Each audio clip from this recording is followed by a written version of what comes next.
Hi, everybody. It's Edward Nelson, and I'm going to try a new way of putting a video together while my other one's still in the lab.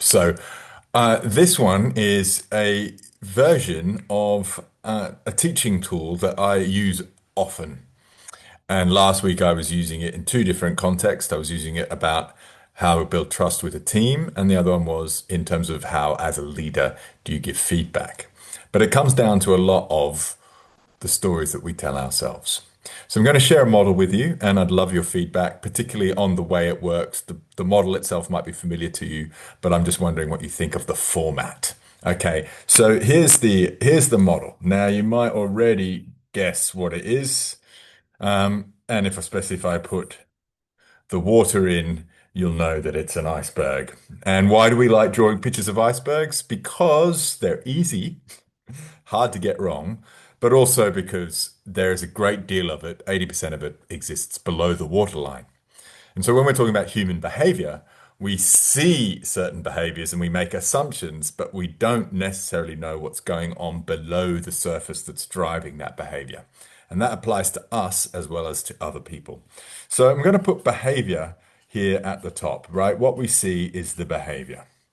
Now, I will be asked to come into an organization and say, we would like to increase our sales revenue, or we would like to increase our retention of our staff or our customer retention, or we would like to navigate a change process and we're having a challenge with it. So, can you come and help us achieve that result?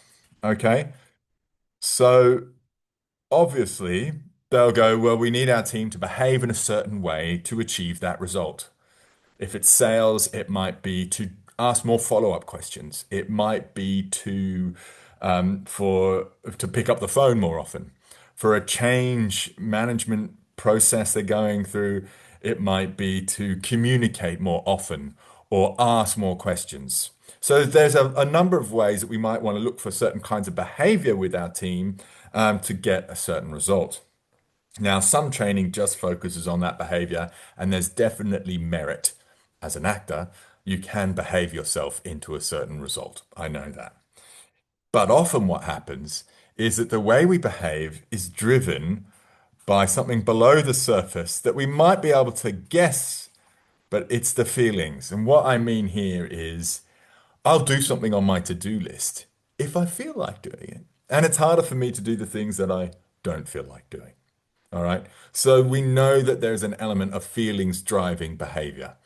If you or your partner or the people you work with are in a bad mood, you can often tell by their behavior. So we have certain feelings that will drive that behavior. So we might want a result called getting the change program finished by the end of the year. We need a certain behavior, but there'll be a bunch of feelings like, oh, not, no, I don't feel like it. I don't want to do this. Or, yes, that's exciting. And that gives us a clue that below these feelings are a certain amount of stories. All right, is the thinking. And below that, we can have both unconscious and conscious beliefs.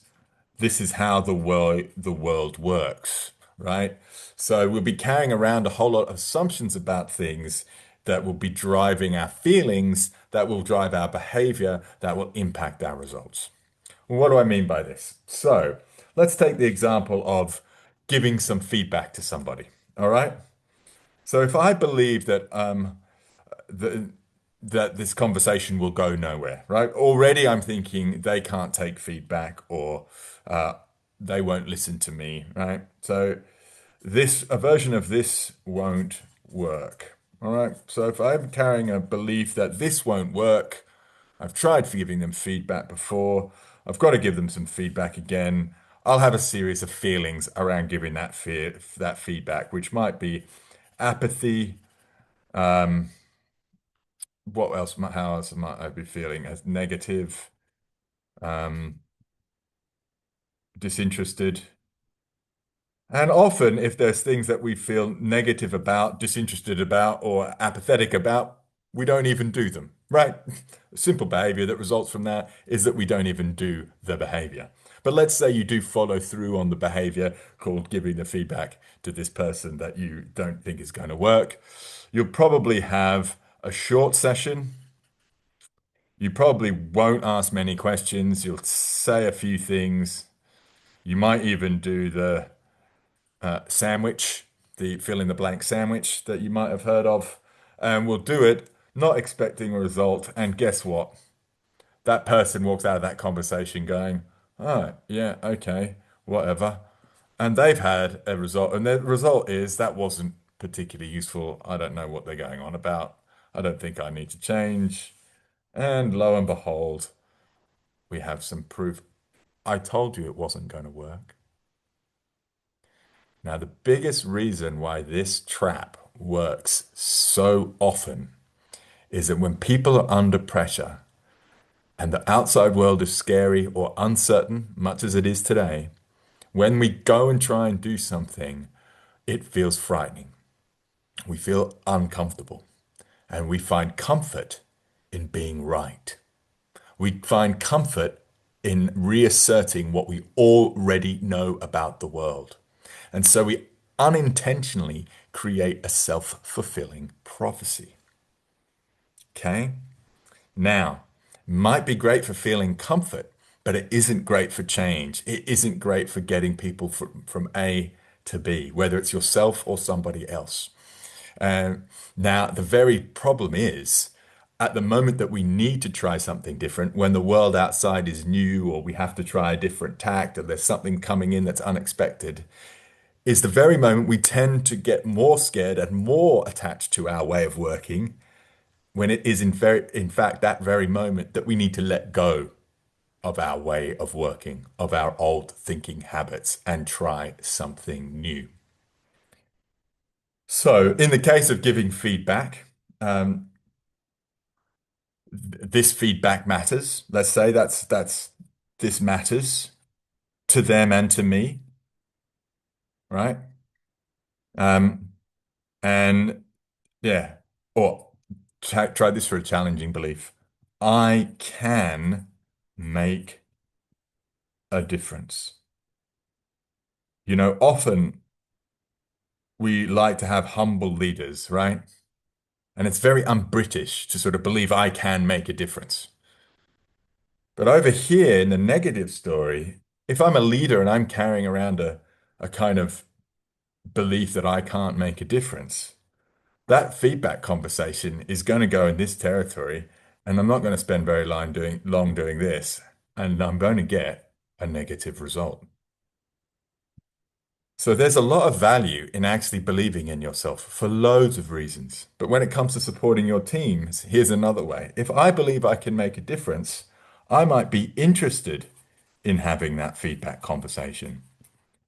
I might be curious as to how it's going to work. I might be, even excited, maybe. That might be pushing it. You might be excited about giving feedback, but you might be, it's a chance to contribute to your team, you know? So if I'm interested and curious and excited, I'm going to ask questions. I'm going to create space for the other person.